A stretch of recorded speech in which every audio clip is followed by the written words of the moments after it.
hapon po muli sa ating lahat. Malakas na palakpak po muli sa ating mahal na Panginoong Yahweh El Shaddai. Amen. God is good. All the time. And all the time, God is good. God Pinagpalang is good. hapon po sa atin lahat, brother and sister. Pinagpalang hapon po. At ganoon din po siyempre sa lahat po ng nakatunghay po sa gawain na ito ng El Shaddai Thursday Group. Maraming pong salamat sa inyo dyan. Isang pinagpalang hapon, gabi at araw, saan man po kayo. Sa oras na ito, alam natin na kayo rin po ay nakikinig sa gawain ito. Maraming pong salamat at ang pagpapala ng Panginoon ay tanggapin nyo na. Amen? Amen. Amen. Kumusta na ang anak ni Yahweh El Shaddai?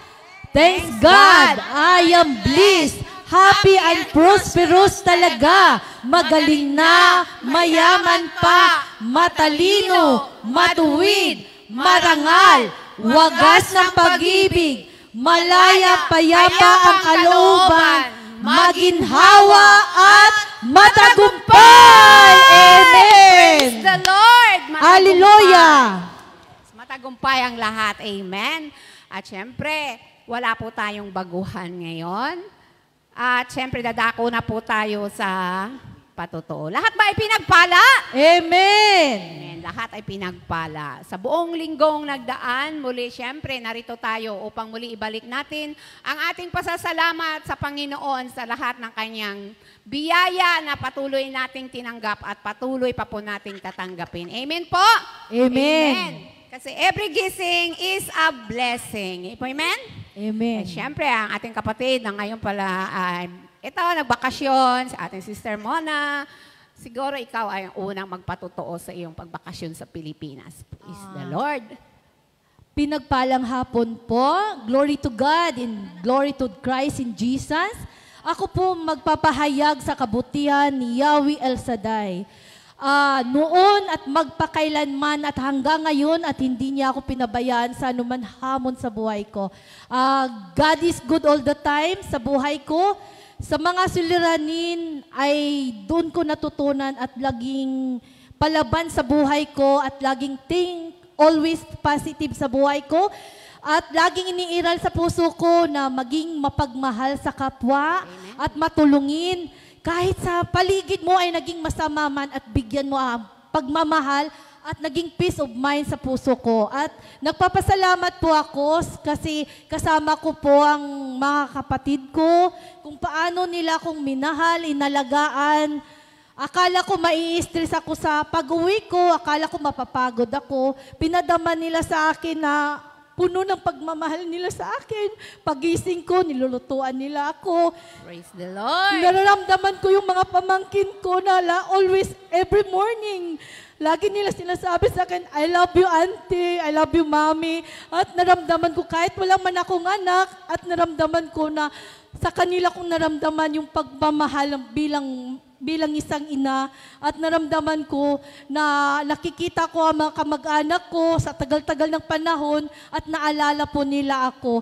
At nagpapasalamat rin ako sa mga kaibigan ko na kababata ko pa na hindi nila ako nalilimutan. At nagpapasalamat ako kay Lord. Lord, salamat po sa lahat and thank you for everything. God is good talaga all the time. Amen. God bless po. Amen. Amen. Praise the Lord. Kaya manalig lang po tayo, tama nga po, at patuloy lang tayong, ano man ang sitwasyon, God is good, ang lagi nating tandaan. Ano man meron tayo, patuloy lang tayong mas maging matatag sa ating pananalig at pananampalataya. Lahat tayo ay dumadaan, lalo na sa mga nanay na katulad ko, dyan sa inyo, lahat tayo ay dumadaan sa pagsubok.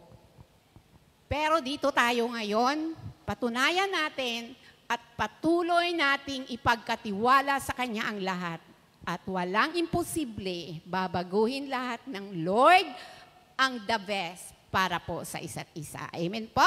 Amen. Amen. Okay. So, ihanda na po natin ang ating sarili at samahan po natin ang ating El Shaddai Gospel Music Ministry Hong Kong sa kanilang mga inhandang awitin. At syempre po, ihanda po natin ang ating sarili para makapakinig po muli ng salita ng Diyos na ihahayag po ng ating kapatid na si Brother Rude na Banyares po. At ihanda na po natin. Ano man po ang meron tayo ngayon, itaas natin sa Panginoon. Amen po. At sa pangunguna po ng ating opening prayer, si Nanay Nori.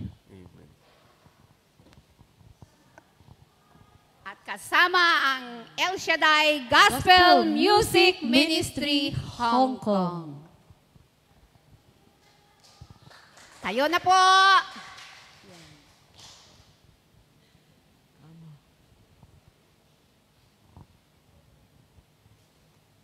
Come, Holy Spirit, be with us. Sa ngalan ng Ama, ng Anak, na Espiritu Santo. Amen. Dakilang Diyos Ama sa langit, Diyos Amang makapangyarihan sa lahat. Pinupuri ka namin, sinasamba, pinasasalamatan sa Espiritu at katotohanan. Ikaw ang nag-iisang Diyos ng langit at lupa, ang Diyos na makapangyarihan sa lahat. Ikaw ang Diyos na nagbibigay buhay at aming kinabubuhay. Ang Diyos na nag-iingat sa amin sa lahat ng oras. Salamat po, Ama, sa buhay kalakasan na patuloy mong pinagkakalob sa aming lahat, pati na po sa aming mga pamilya. At sa oras na ito, Ama, muli po kami nagpapakumbaba, humihingi kami ng tawad sa aming mga paulit-ulit na pagkakamali sa iyo at sa aming kapwa, sa isip, salita at gawa. Linisin mo po, Ama, ang aming mga karumihan mula ulo hanggang talampakan upang kami maging karapat-dapat sa iyong paningin at upang kami maging karapat-dapat na humiling sa iyo. Salamat po, Ama, at pagpalain po ang lugar na ito. Samahan kami ng iyong mga anghel upang sa aming pagpupuri at pagsamba ay walang makagambala. At pagpalain mo po, Ama, ang lahat ng tumugon sa iyong panawagan. Ngayon pa lamang, Ama, ay tinugon mo na aming mga kahilingan ng ayon lang sa iyong kalooban. At lahat po ng ito ay hinihiling namin, Ama, sa pangalan ng iyong bugtong na anak na si Jesus. At pagpalain mo rin po, Ama, ang mga awit, ang mga manunugtog, pagpalain po kanilang mga awitin. Nawa po ito, Ama, ay makarating sa iyong luklukan ng kalugod-lugod sa iyong pandinig. At pagpalain mo po ang mga workers. Nawa po, Ama, ibigisin mo lagi kami ng pag-ibig. Lagi kaming maglingkod sa iyo ng may kababaang loob, may kagalakan. At pagpalain po ang aming kapatid na iyong sinugo upang maghayag na iyong mabuting balita. Lagi mo po siyang iingatan. Gabayan sa lahat ng oras ng kanyang buhay. Bigyan ng mabuting kalusugan.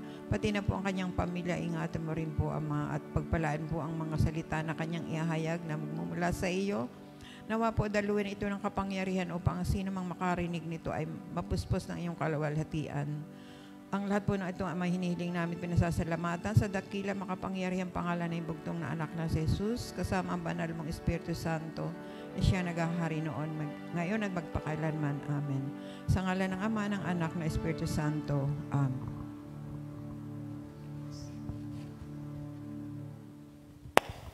Hallelujah. Hallelujah. Mga kapatid, tumayo po tayo at ihanda po natin ang ating sarili sa pakinig ng ihanda po natin ang ating sarili sa pag-welcome ng Holy Spirit. O, hallelujah. Taas po natin ang ating mga kamay.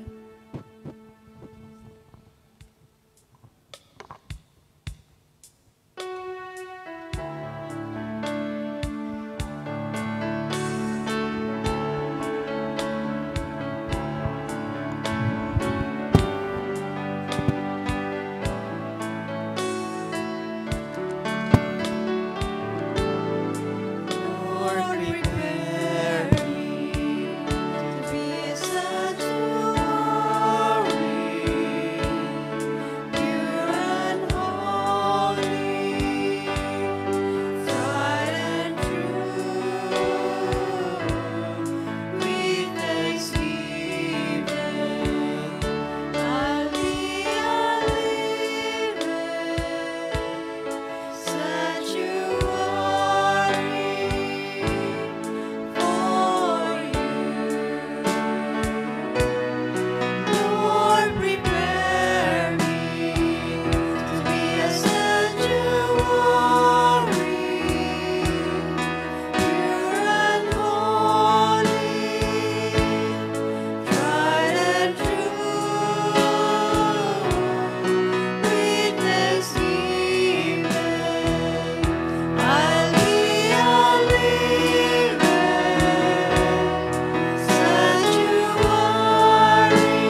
Mga taga-Roma 5 verse 8, ngunit pinatunayan ng Diyos ang kanyang pag-ibig sa atin nang namatay si Kristo para sa atin nung tayo makasalanan pa. Amen po ba? Kaya lahat tayo mga kapatid, ihanda po natin ang ating sarili sa pagpapuri sa ating Diyos na buhay. Amen po ba? Ang lahat po ay pwedeng sumayaw. Amen. Para sa ating Diyos na buhay. Amen. Amen. Amen. Pwede po tayong lumabas sa aisles at sumayaw ang lahat. Amen. Workers, dancers, come on, church.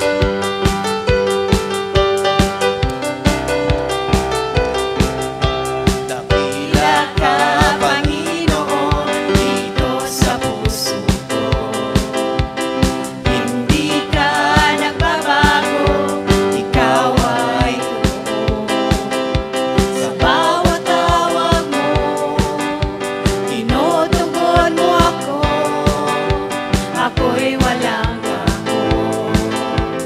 Ikaw ang kasama ko. Amen. Hallelujah. Sige, sumiyaw ang lahat. Iintak natin ito. Amen.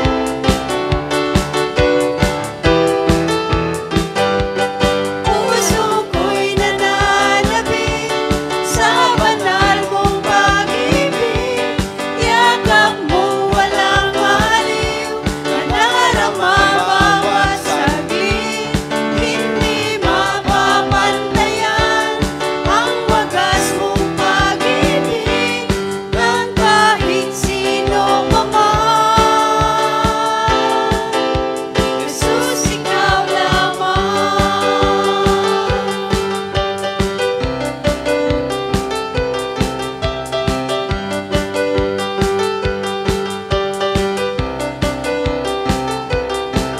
Sa kapangyarihan mong taglay, buhay ay lumaya. Kagalingan ay nakamtan, buhay ay sumigla. Karapat-dapat na napapurihan ka, masasalamat ay sa sanglibutan.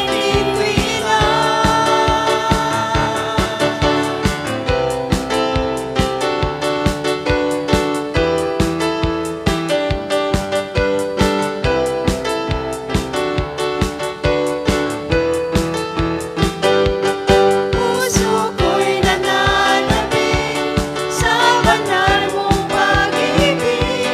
Yakap mo walang maliw, nadarama bawat saglit. Hindi mapapantayan ang wagas mong pag-ibig ng kahit sino pa man. Jesus, ikaw lamang. Pinatunayan mo.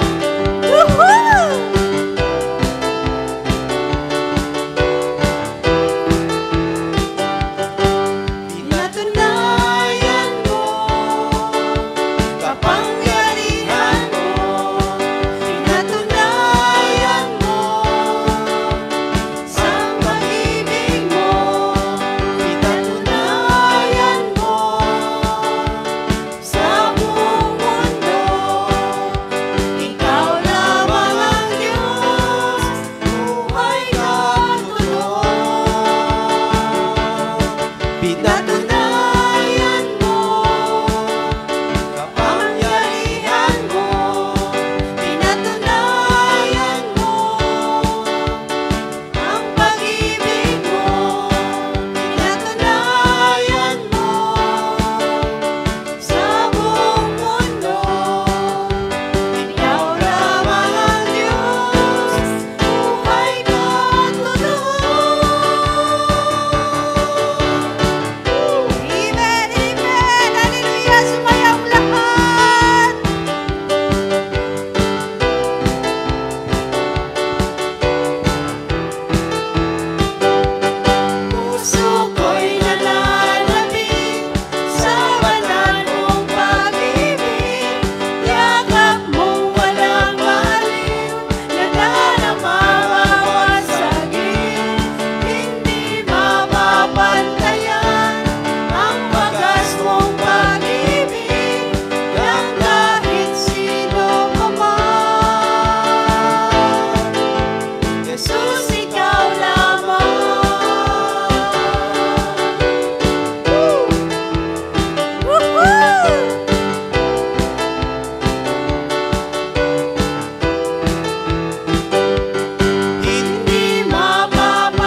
napapantayan. Amen po ba? Amen.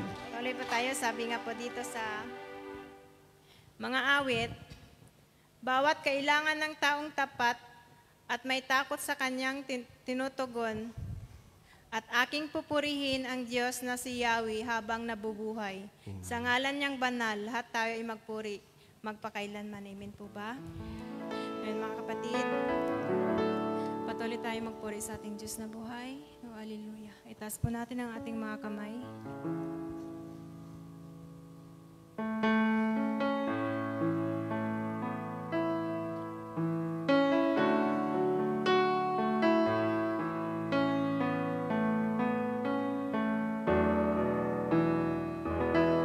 Mahal kita,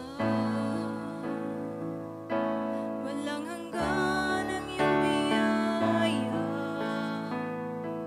buong buhay, hawak mo sa iyong kamay. Mula sa aking pagmulat hanggang sa pag-ibig, aawitin ko ang kabutihan ng Diyos. Mahal kita. Walang hanggan ang iyong biyaya. Buong buhay, Hawak mo sa iyong kamay. Sa iyong pagmulat hanggang sa pag-ibig, aawitin ko ang kabutihan ng Diyos. Ika'y tapat sa habang buhay. Ika'y mabuti magpakailanman. Hanggat ako ay nabubuhay, aawitin ko ang kabutihan ng Diyos. Pag-ibig mo at siyang gabay sa kasakitan. Nariyan ka sa gitna ng kadiliman. Ika'y aking kaibigan, o Diyos aking Ama, at ako'y buhay sa kabutihan ng Diyos.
Banal naming Diyos na makapangyarihan sa lahat, na nasa langit, Ikaw ang Diyos na walang kapantay, El Shaddai ang iyong pangalan.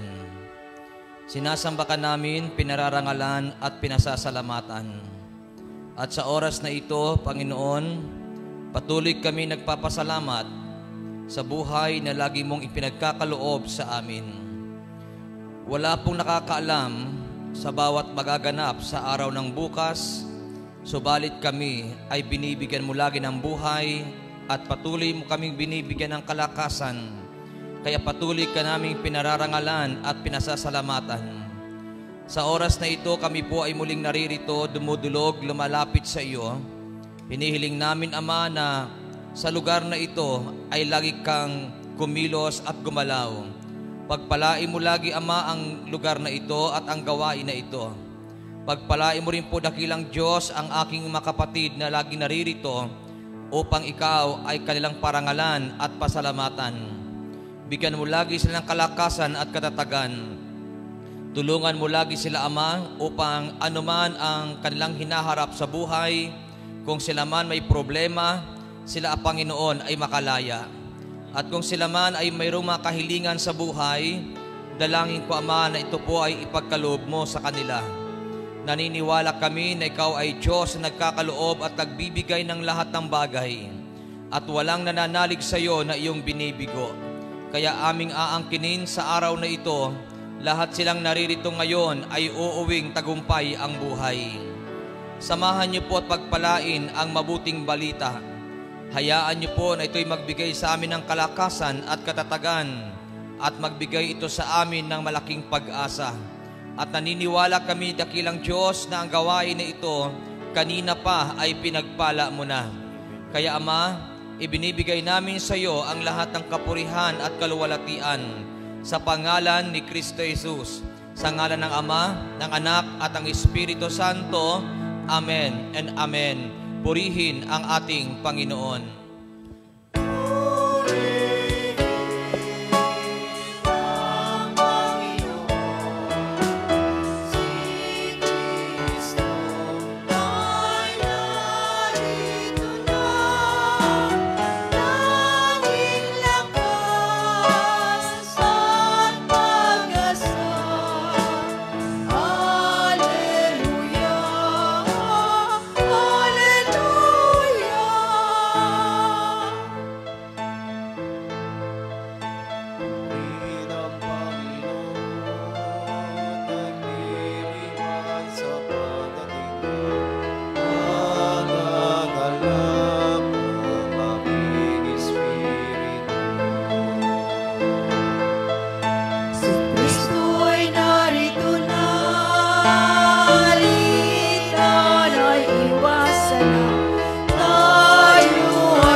Praise God. Palapakan natin ang ating Panginoon. Hallelujah.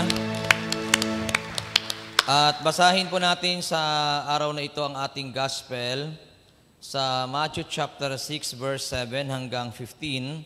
Sabi po ng Bible, sa pananalangin ninyo, huwag kayong gagamit ng maraming salitang walang kabuluhan, gaya ng ginagawa ng mga hintil.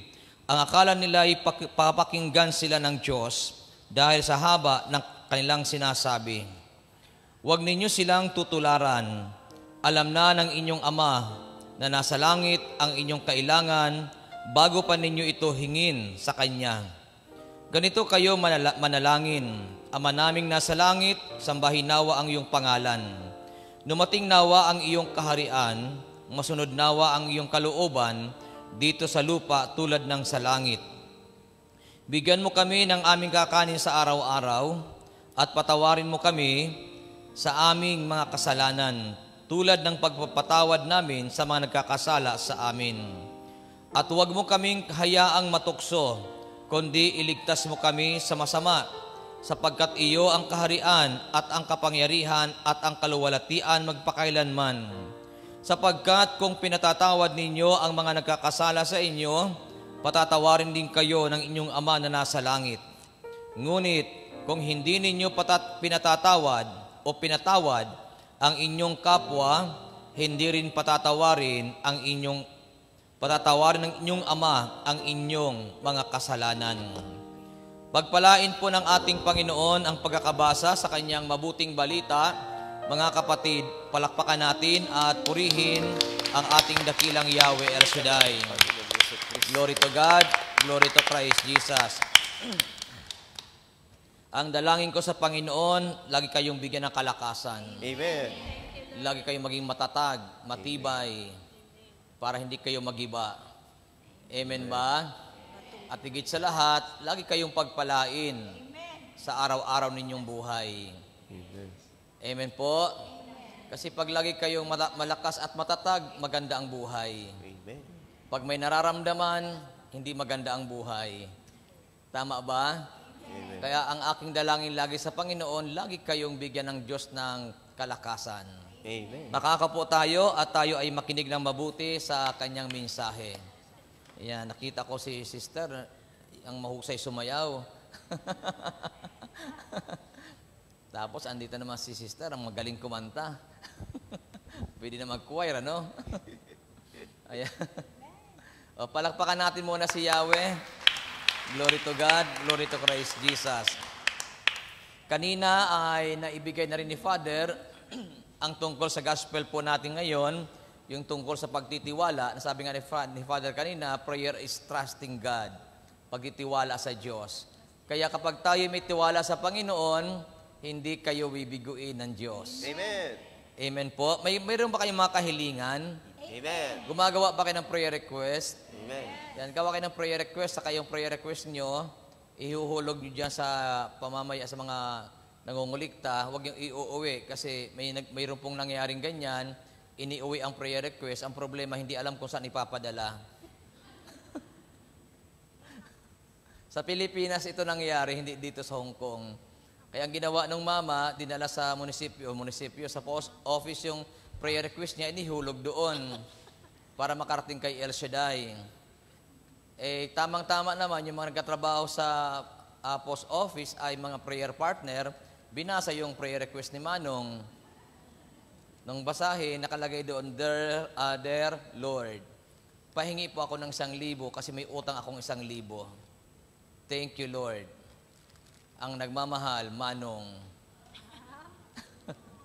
Tapos, naawa naman yung mga prayer partner, nagkatrabaho sa post office, nag-contribute sila, nagpatak-patak para makabuo ng ibibigay doon kay Manong. Nakabuo sila ng 800. Ang ginawa ng mga prayer partner, nilagay sa sobre uli yung 800 at palibasa alam nila kung saan nakatira si Manong, dinala doon kay Manong yung prayer request. Mayroon ng laman na 800. Aba, nagpasalamat si Manong. Sabi ni Manong, Lord, salamat sa iyo, ang buti-buti mo talaga. Answered prayer ako.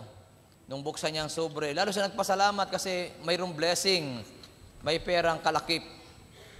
Kaya sabi ng Si Manong, salamat talaga Lord, napakabuti mo talaga. Nung bilangin ang pera, kulang ng 200, 800 lang.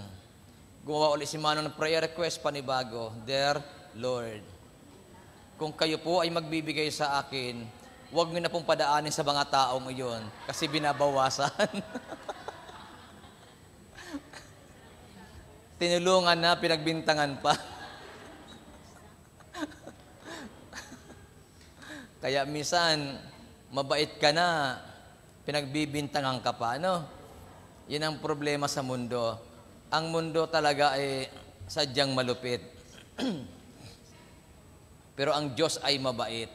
Kaya sabihin mo sa katabi mo, ang Diyos ay mabait. O, sino niniwalang mabait ang Diyos? Yeah. Kaya huwag niyong pansinin ang ginagawa sa iyo ng mundo. Ang pansinin mo kung ano ang ginagawa ng Diyos para sa iyo. Amen ba? So, ang aking ibabahagi sa inyo is about how to pray according to the Bible. Paano manalangin ayon sa Biblia. Kasi ang gospel po natin ay nagtuturo kung paano manalangin, hindi pattern ng prayer, hindi pattern ng panalangin. Kasi pag may pattern, wala na yun, sarili mo ng ano yun, kasi may pattern ka eh. Ang tinuturo ng Bible ay kung paano. Kasi iba yung paano ka manalangin, at iba yung may pattern ka sa prayer. Kasi pag may pattern ka, nakano na yan, parang scripted ang dating. Gising pa ba kayo? Amen. Kaya nawa ang prayer natin ay hindi scripted. Pag sinabing scripted, alam mo na kung saan ka papasok, saan ka magtatapos. Tapos may prayer naman na copy-paste lang lagi. Ano yung copy-paste? Lord, my prayer is the same yesterday. Amen.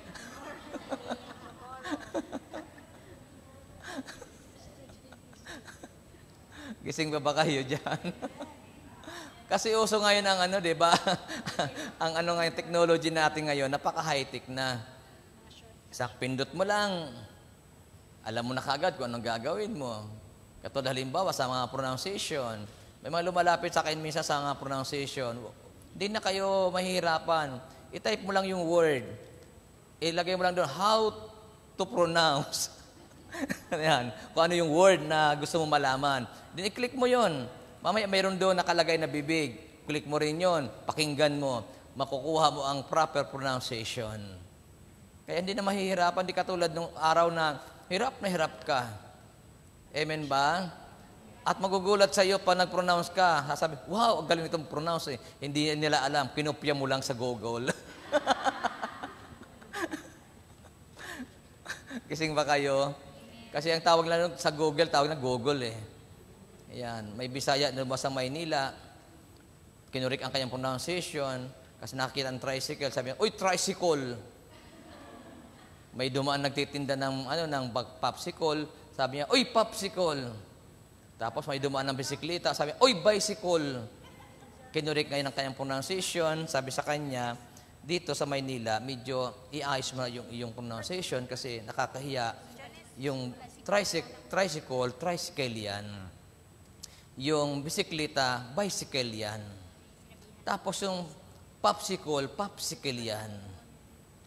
Nasanay siya, oy, tricycle, wow, nag-improve. May dumaan na bisikleta, oy, bicycle, wow, lalo nag-improve. Tapos bumili siya ng popsicle yan, dumaan, popsicle. Wow, galing, mahusay na. Imuwi siya ng Bisaya. Ito na ngayon, tricycle. Wow, nagulat sa kanyang mga kababayan niya. Iba na yung kanyang iba na yung pronunciation niya. Tricycle, hindi na tricycle. Dumaan ngayon yung may bukol. sabi nung sister, oy, may bukel.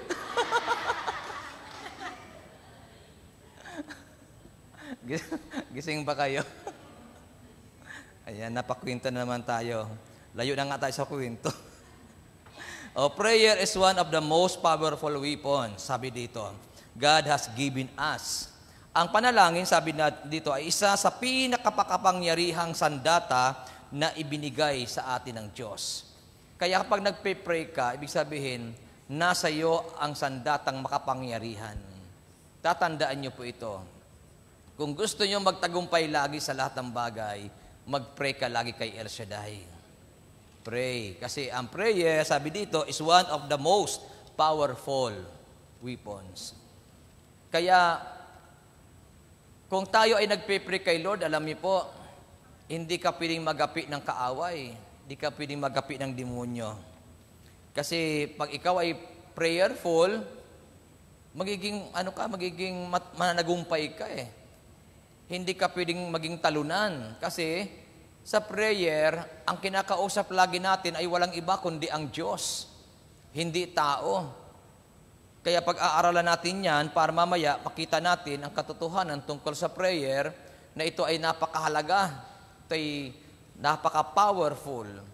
Alam niyo po sa Bible, yung mga kilalang tao, yung mga talagang mga sikat na karakter sa Biblia, ang sandata la prayer, si Abraham, ang kanyang sandata ay panalangin, si Jacob, si Isaac, ang sandatan la ay prayer, maging si Prophet Elijah, nakaharap niya ang mga propeta ni Baal, napakarami, si Elijah ay mag-isa lang.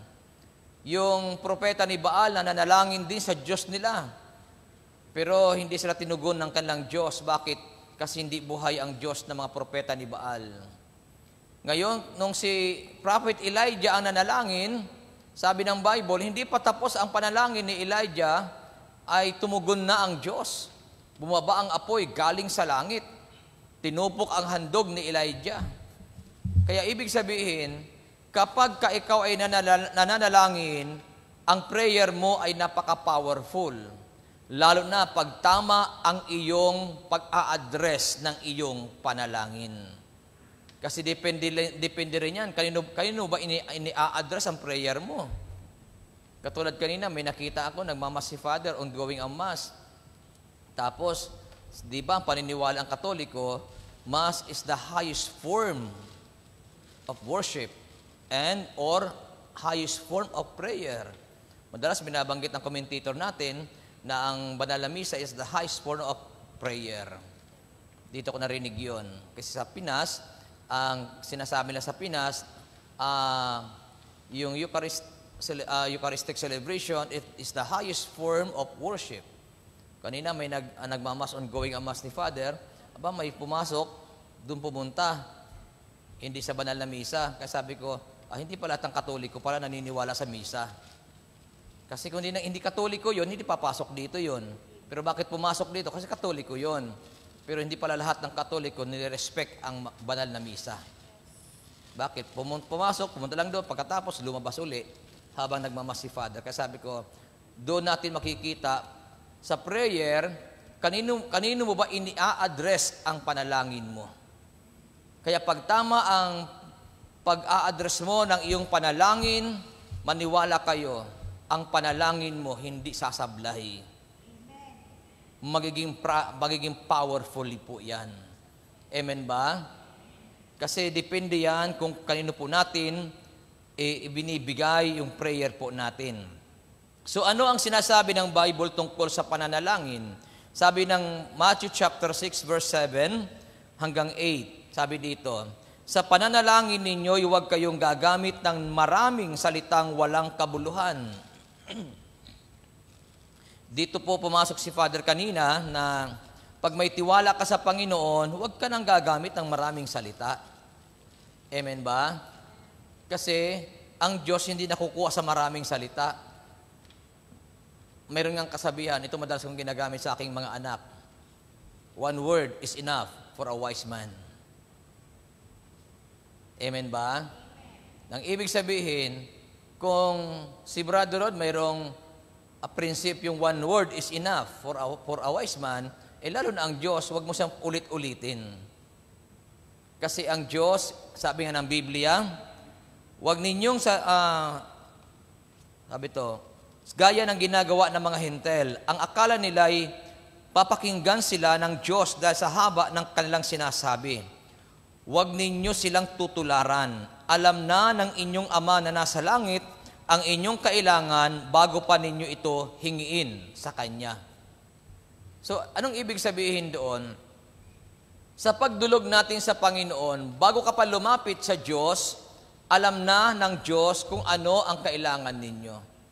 Katulad po sa inyo, mga naririto ngayon, naniniwala ba kayo na nagpaplano pa lang kayong pumunta rito sa gawain, ay alam na ng Diyos ang inyong minimithi? Alam na ng Diyos ang inyong kahilingan? Kasi ang Diyos ang nakakaalam maging sa ikabuturan ng ating puso. Sa kasukasuan ng ating mga buto, sabi nga ng banal na kasulatan, ay tumatagos ang salita ng Diyos. Kung ang salita ng Diyos ay tumatagos maging sa utak ng buto, ang Diyos ang nakakaalam naman ng lahat ng bagay. Kaya bago pa kayo pumunta rito, sa gawain na ito, alam na ng Panginoon kung ano ang kailangan ninyo. Kaya sabihin mo sa iyong katabi, kapatid, gumising ka. Gising ba kayo? Andiyan pa ba kayo? O ulitin mo, sabi mo sa kapatid mo, sabi mo sa kanya, kapatid, bago ka pa pumunta rito, alam na ng Diyos ang kahilingan mo. O anong sagot ng katabi? Alam na ng Diyos kung ano ang mithiin nyo sa buhay. Kasi siya lang ang nakakaalam ng lahat ng bagay. So, dadako tayo sa ating pinaka-pag-aaral ngayon. How to pray according to the Bible. Paano manalangin ayon sa Biblia.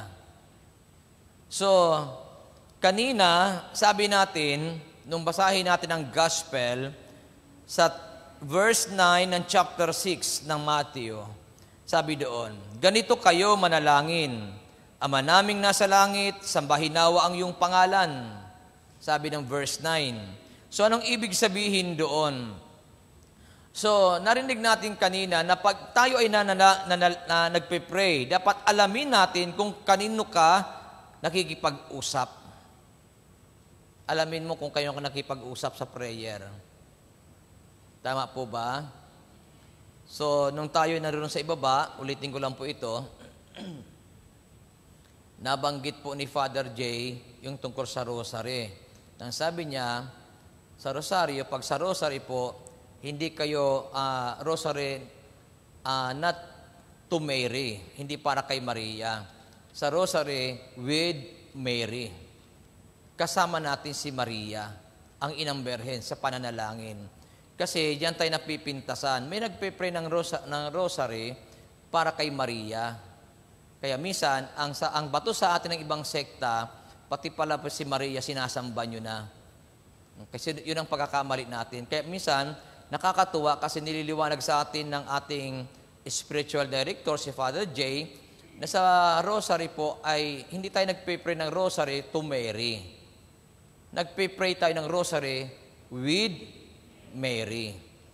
Amen ba? Kasi ang prayer, isa lang dapat ang pinatutungkulan. Isa lang dapat, isa mo lang dapat at ini-address. Ang prayer ay dapat sa Diyos lamang. Hindi kung kani-kanino. Amen ba? Ang prayer, sabi nga doon, ganito kayo manalangin, Ama naming nasa langit. So, ang tanong, sino bang Diyos na nasa langit? Ha? Sino ba ang Diyos na nasa langit? Di ba ang ating amang Yahweh Shaddai, ang Diyos na may likha ng langit at ng lupa, ang Diyos ni Abraham, Isaac at Jacob? Amen ba? Ang Diyos nagpalaya sa bayang Israel sa pagkakaalipin. Kaya sabi dito ni Jesus, Ama naming nasa langit. Ibig sabihin, alam ni Jesus kung kanino dapat ang panalangin. Kung si Jesus alam niya kung kayo dapat i-address ang prayer, dapat tayo ay alam din natin kanino mo ba i-address ang iyong panalangin. Kaya dapat alam natin kung kanino natin ipatutungkol ang ating prayer. Kapag tama ang prayer natin, maniwala kayo, Sabi nga natin kanina, ang panalangin ay mabisang o makapangyarihang sandata. Katulad kay Elijah, hindi pa tapos ang kanyang panalangin, bumababa na ang apoy galing sa langit, pinatunayan ng Diyos na walang nagdarasal sa kanya na hindi niya tinutugon. Amen ba? Napakahalaga po ng prayer, my dear brothers o mga kapatid, kasi walang brother, dalawa lang kami, tatlo. Andiyan pa si Brother Doming? Dalawa lang kami. Oh. At sigurado naman kami ni Brother Jeff, totoong lalaki kami. Kasi si Brother Jeff may girlfriend yan. Ako naman may asawa, kaya totoong lalaki kami dalawa. Kaya may lalaki pa rin dito. Kasi ang problema ng mundo ngayon, kulang na nga ang lalaki, nagpapakababae pa. Kaya yun ang problema ng mundo.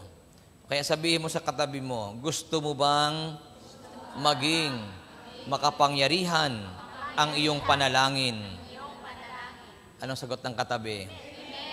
So dapat alam nyo kanino kayo nagpe-pray, ha? Alam natin kung kanino tayo nananalangin. Gising ba kayo? Sinong gising? So, nung kami po ay nag-aaral, sabi ng aming professor, pare, sabi niya sa amin, mga brothers, kasi halos lalaki kami sa evangelization, tulungan nyo kami na madala ang katotohanan at ang mabuting balita sa puso ng mga tao, lalo na sa mga Katoliko. Yun ang pakiusap ng pare. Bakit? Kasi maraming practices ang Catholic na hindi naman tinuturo ng simbahan.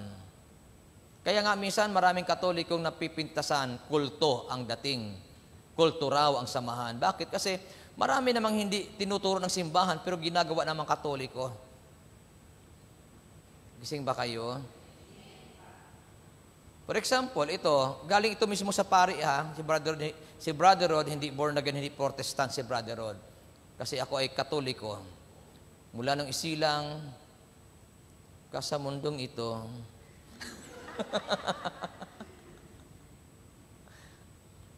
Ang family ko ay Catholic. Pero nung ako'y magtanong kay Father sa Pinas, isang professor namin, taga UST, isang direktor ng UST, sabi matalino, ang sabi ko, Father, para ba saan ba talaga ang pagluhod? Ang sabi ng aming pare, nagtuturo sa amin, ang pagluhod ay para lamang sa Diyos. Ang sabi ko naman, Father, bakit maraming Katolikong lumuluhod sa mga images? Ang sabi ni Father, yan ang problema natin ngayon, na dapat dalhin natin sa kanila ang liwanag na ang pagluhod ay para lamang sa buhay na Diyos. Andyan ba kayo? Kaya dapat nating unawain, mayroon tayong mga images, mayroon tayong mga larawan para ma-remind tayo na mayroong mga taong lumakad sa kabanalan. Ma-remind tayo na may mga taong naging banal. Ang larawan ay hindi banal. Ang images ay hindi banal. Ang banal, yung gumawa, yung buhay ng taong yun. Gising ba kayo? Andyan pa ba kayo? Kaya ang prayer, dapat alam mo itong i-address kung kanino. Kung gusto nyo maging answered prayer talaga, nung nagkasakit si Haring Ezekias at sinabihan siya ni Propeta Isaias, ihanda mo na ang pamilya mo at gawin mo na ang huling habilin mo dahil mamamatay ka na. Ang ginawa ni Haring Ezekias, lumuhod sa harap ng dingding. Sa harap ng dingding lumuhod at nanalangin. Nagsusumamo, umiiyak na nagpipray sa Diyos na makapangyarihan sa lahat. At narinig ng Diyos ang dalangin ni Haring Ezekias. Ang sakit ni Haring Ezekias ay cancer. Malala, mamamatay na. Ibig sabihin, hindi natin alam kung stage 4, stage 5. Kasi pag ang cancer ay malala na, hindi nagtatagal ang tao. Amen po ba? So, nung marinig ng Diyos ang dalangin ni Haring Ezekias, pinabalik niya si Isaiah kay Haring Ezekias. At ang sabi ni Yahweh kay Isaiah, sabihin mo sa hari ng aking bayan na narinig ko ang kanyang dalangin, hindi siya mamamatay. At ang sabi ng Biblia, dudugtungan ko pa ng 15 taon ang kanyang buhay. At si Haring Ezekias ay gumaling. Bakit? Kasi tama ang panalangin na kanyang ginawa. Alam ni Ezekias kung kanino niya i-address ang kanyang panalangin. Amen po?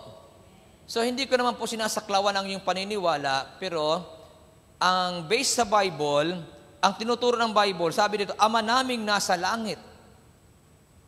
Ganito kayo manalangin, sabi ng Biblia, ganito kayo manalangin, Ama naming nasa langit. Kaya napakahalaga ang unang pagkilala sa pangalan ng Diyos. Kapag tayo ay kumilala sa pangalan ng Diyos, maniwala kayo, hindi mabibigo ang sinumang kumikilala sa pangalan ni Yahweh El Shaddai. Ang sabi po dito, ang panalangin ay isang pagkipag-usap sa Diyos. At ang bawat isa bawat pag-uusap ay nagsisimula sa magitan ng pagtawag sa taong kausap mo, sa magitan ng pangalan.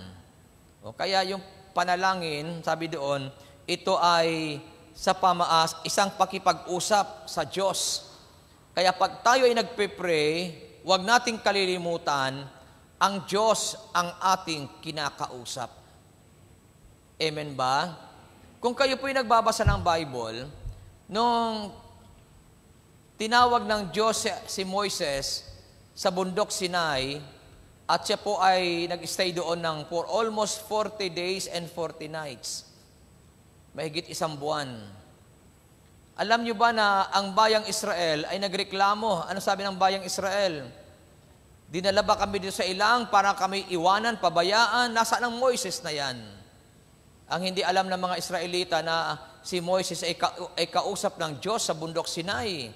Kasi doon ibinigay ang 10 utos na mismong ang Diyos ang nagsulat. Kaya may mga nagtatanong, sino raw ang sumulat ng Genesis? Ang sagot ko lang naman, simple lang. Kung ang 10 utos ay isinulat ng Diyos, yung Genesis pa kaya hindi kayang isulat ng Diyos. Andyan pa ba kayo? Kasi ang sabi ng mga dalubhasa sa kautusan, sa banal na kasulatan, mga dalubhasa, paano raw maisusulat ni Moises ang Genesis na hindi pa sa buhay? Simple lang naman.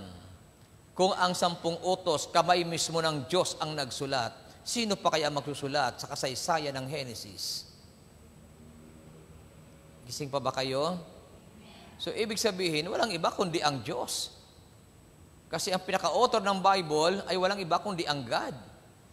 Ang Diyos ang pinaka-author ng banal na kasulatan. So dito, alam niyo po ba na ang bayang Israel, nung hindi po nila makasama si Moises, kasi si Moises ay kausap ng Diyos sa bundok Sinai, ang bayang Israel ay humiling kay Aaron na igawa sila ng isang Diyos. At ang ginawa ni Aaron ay yung guya. Ano yung guya? Ang guya ay anyong baka. May sungay, may buntot. Kaya lang, yung guya na yon galing sa mga ginto ng mga tao, ng mga Israelita. Kasi nung sila lumabas ng Ehipto, sila po ay nagdala ng mga ginto galing sa Ehipto. Kaya yun naman ang ginawang guya ni Aaron doon sa ilang habang wala si Moises. At nung ito'y magawa, nilagay ito sa isang altar. At alam niyo ba ang ginawa ng mga Israelita? Nagpiesta. At anong tawag ng mga Israelita sa guya? Yahweh. At anong sabi ng mga Israelita? Narito si Yahweh ang nagligtas sa atin sa Ehipto sa pagkakaalipin. Wow. Isipin niyo po, si Yahweh, inanyuhan ng baka. Kaya nagalit ngayon ang Diyos. Anong sabi ng Diyos kay Moises? Bumaba ka. Tingnan mo ang ginagawa ng mga taong nilabas mo sa Ehipto. Naroroon, nagpipiesta. Kaya, nung bumaba si Moises, nagulat si Moises kasi ang mga Israelita, nagpipiesta sa harap ng guya at ang tinatawag nila Yahweh. Ang tawag nila doon sa guya ay Yahweh. Kaya ingat tayo sa pag-a-address ng pangalang Yahweh kasi si Yahweh ay hindi po guya. Andyan ba kayo?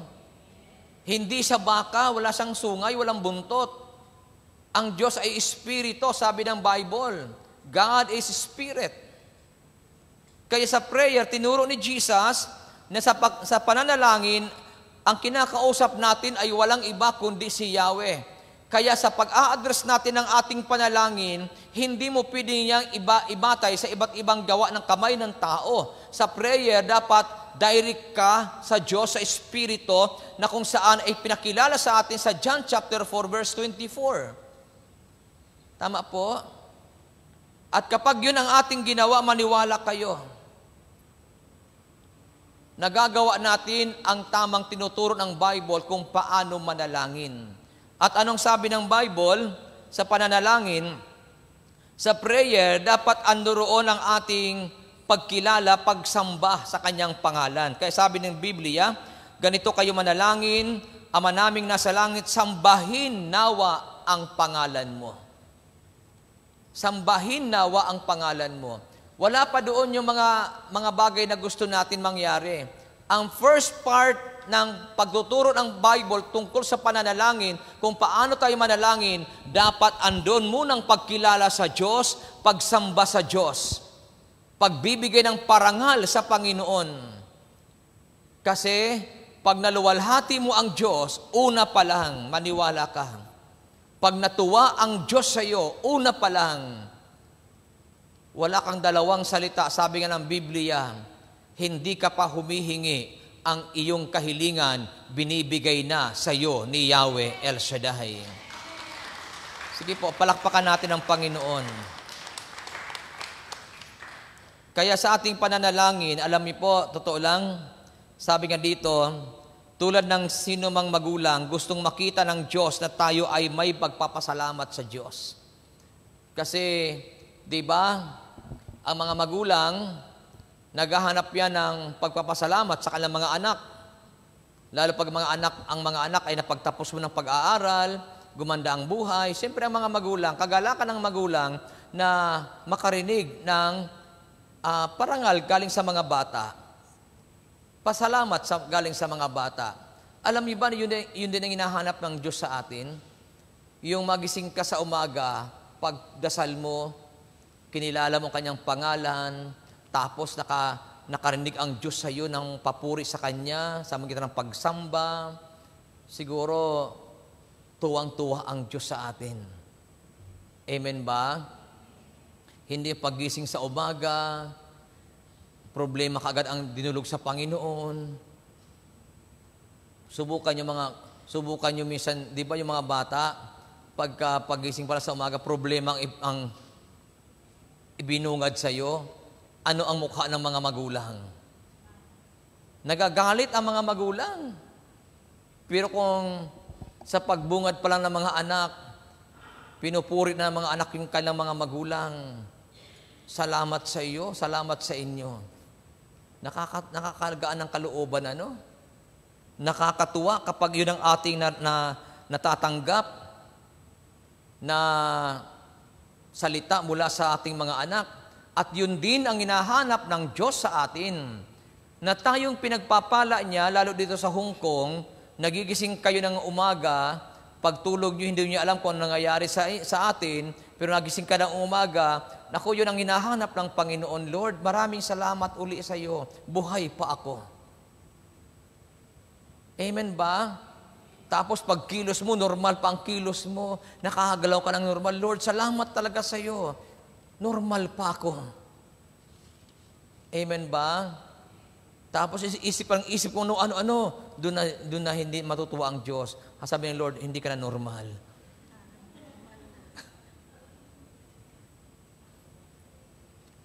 Okay pa ba kayo dyan? Bakit? Hindi mo naman kailangan problemahin ang problema mo. Kasi mayroong Diyos na buhay, mayroong Diyos na makapangyarihan. Once nilagay mo sa kamay ng Diyos ang lahat ng bagay, Huwag mo nang ulit-ulitin pa. Magtiwala ka. Sabi ni Father kanina, prayer is trusting God. Pagtitiwala sa Diyos. Magtiwala ka na sa Panginoon kasi nilagay mo na sa kamay ng Diyos. Pag nilagay mo yan sa kamay ng Panginoon, maniwala ka, may gagawin ang Diyos sa mga bagay na inilagay mo sa Kanyang mga kamay. Amen po. For example, problema mo, amo mo, nanalangin ka sa Diyos, nagpasalamat ka sa Panginoon, dahil kahit ganun ang amo mo, may trabaho ka pa rin. Hindi ka pa rin pinapabayaan ng Diyos. Kahit na medyo nasasaktan ka sa mga sinasabi ng amo mo sa iyo, pero ang maganda doon, may trabaho ka pa rin. Ngayon, problema mo yung amo mo, ilagay mo yung amo mo sa kamay ng Diyos. Amen ba? Pag nilagay mo yung amo mo sa kamay ng Diyos, huwag ka na magproblema pa, magtiwala ka, na ibig sabihin, yung amo mong nilagay mo sa kamay ng Diyos, hindi magtatagal, may himala na gagawin ang Diyos sa amo mo. Kaya sabihin mo sa katabi mo, magtiwala ka. Magtiwala ka. May gagawin ang Diyos sa amo mo. Yeah, kaya may mga may problema sa amo ha, huwag na magproblema, huwag na kayong mamroblema. Buhay ang Diyos. Amen ba? Yung amo mo hindi Diyos yan. Tao rin yang katulad mo. Inchik laang. Pero tatandaan niyo po ito, siya'y taong katulad mo. Kayang baguhin ng Diyos yan. Magtiwala ka sa Kanya. And then, sa pananalangin, sabi ng Biblia, sa gospel na binasa natin kanina, dumating nawa ang iyong kaharian, masunod nawa ang iyong kalooban dito sa lupa tulad ng sa langit. So, sa prayer, napakahalaga na hinihiling natin lagi yung kalooban ng Diyos. Hindi yung kalooban natin. Kasi pag kalooban natin, minsan, sablay tayo lagi. Alam niyo kung bakit? Nag-pray. Lord, bigyan niyo po ako ng trabaho. Binigyan ng trabaho. Hindi niya gustong amo. Magbe-break contract. Ang tanong, kalooban pa ba ng Diyos? Yung kalooban mo na yon. Nag-pray ka, bigyan ka ng trabaho. Binigyan ka ng trabaho. Hindi mo gusto yung trabaho mo, break contract ka. Ang sabi dito, kung tayo hihingi, hilingin natin ang kalooban ng Diyos sa atin.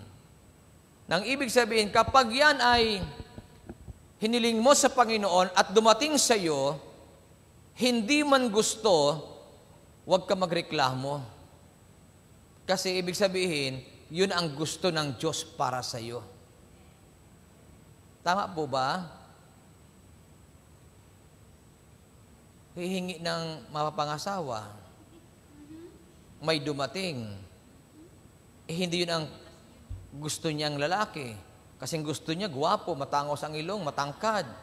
Ang dumating sa kanya, mababa, pango, at unano, at maitim pa.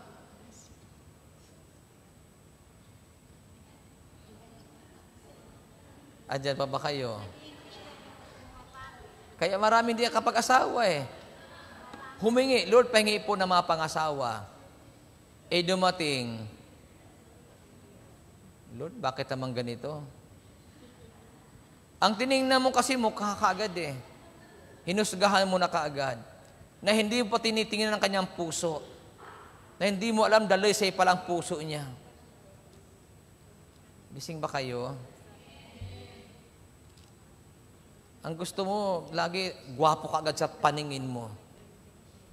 Naniniwala ba kayo na minsan mayroong sa unang tingin mo pangit pero habang tumatagal nagiging gwapo? O sino naniniwala doon? O, mayroon naman sa unang tingin mo gwapo pero habang tumatagal mga pangit eh. Mas maganda na yung sa unang tingin mo pangit pero habang tumatagal gwapo pala. At mayroon namang na hindi kagapuhan yung asawa mo. Tapos magkaanak kayo, lahat lumabas, gwapo. Lahat maganda.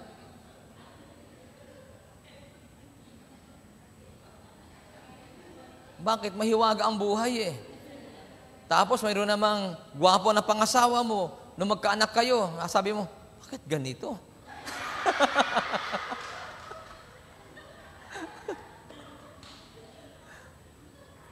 Kaya ako nag-asawa ng gwapo kasi gusto ko magaganda at magwapo ang mga anak namin. Pero ano man nangyari?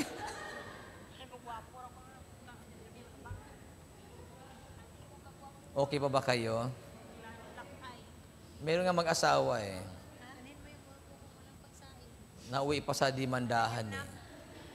Alam niyo kung bakit? Ang gwapo ng lalaki, ang ganda ng babae. Nung magkaanak, alam niyo bang anak nila? Negro. Kaya sabi ng lalaki, paano naging negro ito? Puti naman ako. Ngayon, nung ipasuri, nalaman na yung lalaki pala, mayroong lahing negro sa mga ninuno. Kaya nagkaanak siya ng negro. Malay nyo, pag nagkaanak ka rin, kamukha ng kumpare mo.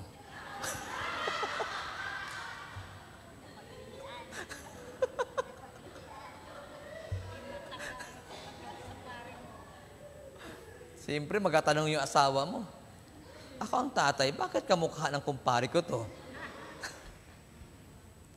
Ayun, walang himala yun. Siguro, talagang totoo yun.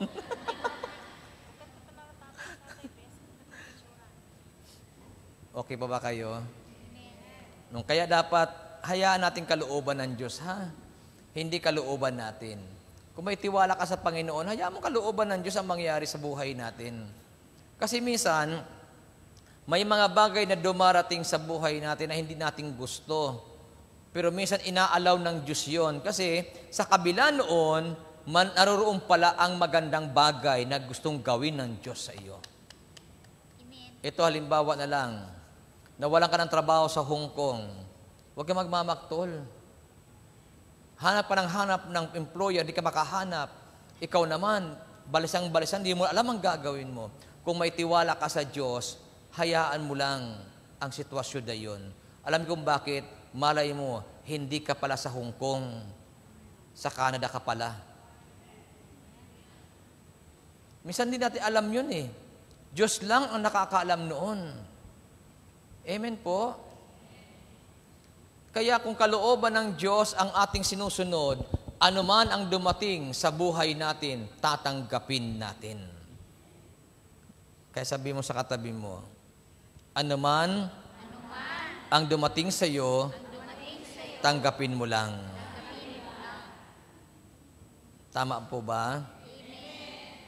So dito, sa Bible, alam niyo po na sa Matthew chapter 26 verse 39, lumayo siya ng kaunti, nagpatira pa siya at nanalangin. Ama ko, kung maaari po ilayo ninyo sa akin ang kupang ito na ng paghihirap, ngunit hindi po ang kalooban ko, kundi ang kalooban ninyo ang mangyari. Yung nangyari kay Jesus, nung siya nanalangin sa Garden of Gethsemane, alam niyo po na ilang araw na lang ipapako siya sa cross. Ayaw ni Jesus na tanggapin yung ganong klaseng yung dusa. Kaya nag-pray siya na, nawa, ilayo mo sa akin ang kupang ito. Ibig sabihin, yung paghihirap na yon, ilayo sa kanya. Pero anong sabi ni Jesus? Hindi ang kalooban ko, kundi ang kalooban mo, Ama, ang masunod. Hindi ang gusto ko, kundi ang gusto mo ang mangyari. Kaya kung mayroong man tayong dinadaanang hindi maganda sa buhay, huwag tayong magreklamo. Hayaan natin na kalooban ng Diyos ang maganap. Mag-pray ka lang kay Lord na ang kalooban ng Diyos magganap at mangyari sa buhay natin. Palakpakan natin ang Panginoon. At pagkatapos noon, doon mo hihingiin kay Lord yung mga gusto mo. Kaya sabi ng Bible, di ba? Nasabi ng banal na kasulatan, bigyan mo kami ng aming pagkain araw-araw. Nang ibig sabihin, hindi lahat sa prayer, panahingi lang ng pagkain. Bahagi lang yan ng panalangin. Bakit araw-araw? Kasi ayaw ng Diyos na bigyan ka ng panghabang panahon na pagkain. Kasi pag binigyan ka ng panghabang panahon pagkain, hindi ka na magpipray sa Kanya. Kaya araw-araw. Ibig sabihin, ang ibibigay ng Diyos sa iyo ngayon lang, bukas, mag-pray ka ulit ng para bukas. Yun ang nais ng Panginoon. Every day, dapat tayo ay nag-a-ask kay Lord ng tulong. Nang ibig sabihin nun, dapat tayo ay nakadepende lang kay Yahweh El Shaddai. And then, napakalaga yung paghingi ng tawad, pagpapatawad sa mga nagkasala. Sa prayer, importante po yung tayo mismo ay mayroong pagpapatawad at paghingi ng tawad sa mga nagkakasala. Huwag tayo magpipray na may sama ng loob, may galit at hindi nagpapatawad kasi useless ang ating pagdulog sa Panginoon. Ang kailangan doon ay malinis na puso, malinis na buhay, at kapag malinis ang ating puso, malinis ang ating buhay, tiyak, biyaya ng Diyos ang darating sa atin. So nawa sa umagang ito o sa hapong ito, napagpala kayo ng Diyos sa mabuting balita at tayo ay tumayo na dahil sa tayo ay oras na para tumayo.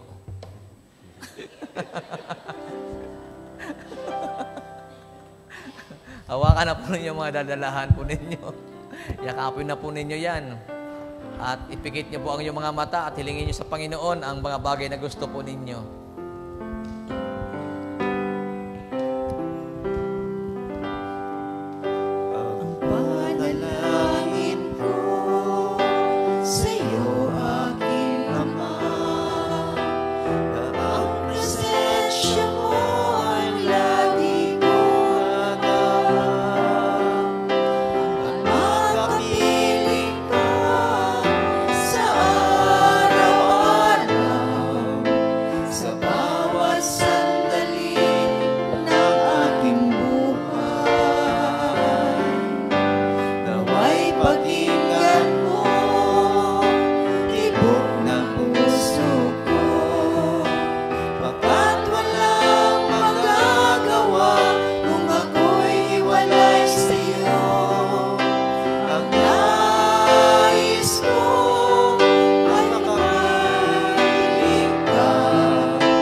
Sa puso ko manahan ka at pagarian mo ako. At pagarian mo ako. At pagarian mo, Jesus. Amen, Lord. Amang banal, tulungan mo kami lagi na magawa namin ang tamang pananalangin para sa iyo upang hindi masayang ang aming pagdulog at ang aming pananalangin, O Lord God. Ama, pagpalain niyo po lagi ang aking mga kapatid sa dakong ito. Ano man ang kalamang kahilingan, naniniwala kami na ito ay ipinagkaloob mo na po sa kanila. Lord, pagpalain niyo po ang mga hawak kamay na ito, basbasan at daluyan ng iyong kapangyarihan upang ang mga bagay na ito ay magamit nila sa kapanahunan upang ang iyong pangalan ay patuloy na maparangalan. At naniniwala kami, Ama, na kaming lahat ngayon ay answered prayer na. Lord, pagpalain mo lagi sila ng kalakasan at kalayaan sa mga problema. At ang mga may sakit at may karamdaman ay pagalingin lagi at umaasa kami na sila ngayon ay uuwing tagumpay at pinagpala mo ang buhay. Samahan mo lagi ang bawat isa, lalo na sa kanilang mga pagtatrabaho, Lord. Lagi mo silang ingatan at patnubayan. Pagpalain din ang aming mga mahal sa buhay na sila, O Diyos, ay laging nasa tiyak na kaligtasan. Salamat, Lord, at amin ang pinaniniwalaan. Lahat sa buhay naming ito ay pinagpala mo na sa araw na ito. Kaya, Ama, sa iyo namin ibinibigay ang lahat ng papuri, parangal at pagluwalhati sa pangalan ni Kristo Jesus. Everybody say, Amen. Sa ngalan ng Ama, ng Anak, at ng Espiritu Santo, Amen and Amen. Salamat sa Diyos, salamat sa inyong lahat, and God bless us all.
awit pagtitiwala sa Diyos. Sa ngalan ng Ama, ng Anak, ng Espiritu Santo. Amen. Siyang naghahangad ng pagkupkop ng kataas-taasan at nananatili sa kalinga niyong makapangyarihan, makapagsasabi sa kanyang Panginoon mo katahanan. Ikaw ang aking Diyos, ang Diyos na tanging kong pinagkatiwalaan. Ika'y ligtas niya sa panganib sa umang nabitag, at kahit anumang mabigat na salot, di ka magdaranas. Lulukuban niya sa lilim ng kanyang malabay na pakpak. Sa kalinga niya ay natitiyak mo na ikaw ay ligtas. Iingatan niya at ipagsasanggalang pagkat siya ay tapat. Pagsapit ng gabi, di ka matatakot sa anumang bagay. Maging sa biglawing bigla ang pagluso pagsapit ng araw. Ni sa ano pa mang darating na salot pagkagat ng dilim, di ka matatakot sa kasamanmang araw kung dumating. Kahit na mabuwal sa iyong harapan ang 1,000 tao, sa iyong paligid ang bilang ng patay maging 10,000. Di ka matatakot at natitiyak mong di ka maano. Ikaw nagmamasid at sa panunood iyong mamasdan. Yaong masasama ay makita mong pinarusahan, sapagkat si Yahweh ang iyong ginawang tagapagsanggalang, at ang pinili mo mag-iingat sa iyo'y kataas-taasan. Di maabuting ika'y mapahamak at walang daratan, kahit anong uring mga paghihirap sa iyong tahanan. Susuguin niya marami anghel silang susubaybay. Kahit sanglako ikay maparoon, tiyak iingatan. Sa kanilang palad ay tatayo ka at sila magtataas, nang hindi masaktan ang mga paa mo sa batong matalas. Kahit ang tapakan mo ay mga leon, ahas na mabagsik, di ka maano sa mga serpiente at liyong mabangis. Ang sabi ng Diyos, aking iligtas ang tapat sa akin, at ingatan ko ang sino mang taong ako'y kilanin. Pag sila'y tumawag, lagi handa na ako sila'y pakinggan. Aking sasamahan at kumihilail ay saklolohan. Aking ililigtas at ang bawat isa'y pararangalan. Sila'y bibigyan ko at gagantimpalaan ng mahabang buhay, at nakatitiyak na ang tatamuhin nila'y kaligtasan. Maaring ipinig ko ang langit at hindi pumatak ang ulan. Maaring mapadala ako ng mga balang upang salantahin ang lupain ito. Maaring palaganapin ko sa aking bayan ng salot. Ngunit sa sandaling ang bayang ito na aking pinili ay magpakumbaba, manalangin, hanapin ako at talikdan ng kanilang kasamaan. Tiringgin ko sila, patatawarin ko sila, at ibabalik ko sa kanilang lupain ang katiwasayan at kasaganaan. Ang salita ng Diyos. Salamat sa Diyos. Sa ngalan ng Ama, ng Anak, ng Espiritu Santo. Amen. Ang kinin mo na answered prayer ka na.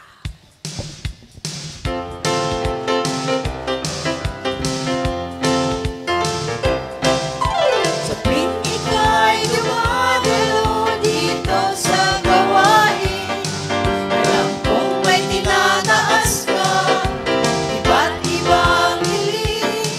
Sa patuloy mong panalangin, di ka niya bibiguin. Kalooban lang ng Diyos ang iyong sundin. Ang kinin mo na. Ang kinin mo na. Ang kinin. Ang kinin. Answer prayer ka na. Ang kinin mo na. Ang kinin. Ang kinin. Pinagpalang ka na. Ang kinin mo na. Ang kinin. Ang kinin. Answer prayer ka na. Pasalamatan mo na ngayon ang Diyos Ama. Kung ikaw ay may problema sa pamilya o bansa, isa lang ang lalapitan, El Shaddai ang ngalan niya. Huwag kang mag-alilangan, tiyang ibibigay na. Pagpapala mo'y ibahagi sa iba. Ang kinin mo na. Ang kinin mo na. Ang kinin. Ang kinin. Answer prayer ka na. Ang kinin mo na. Ang kinin. Ang kinin. Pinagpalang ka na. Ang kinin mo na. Ang kinin. Ang kinin. Answer prayer ka na. Pasalamatan mo na ngayon ang Diyos Ama. Pasalamatan mo na ngayon ang Diyos Ama. Pasalamatan mo na ngayon ang Diyos Ama. Ang kinin mo na. Chuck you. God bless us all. We see you next Thursday and see you tomorrow.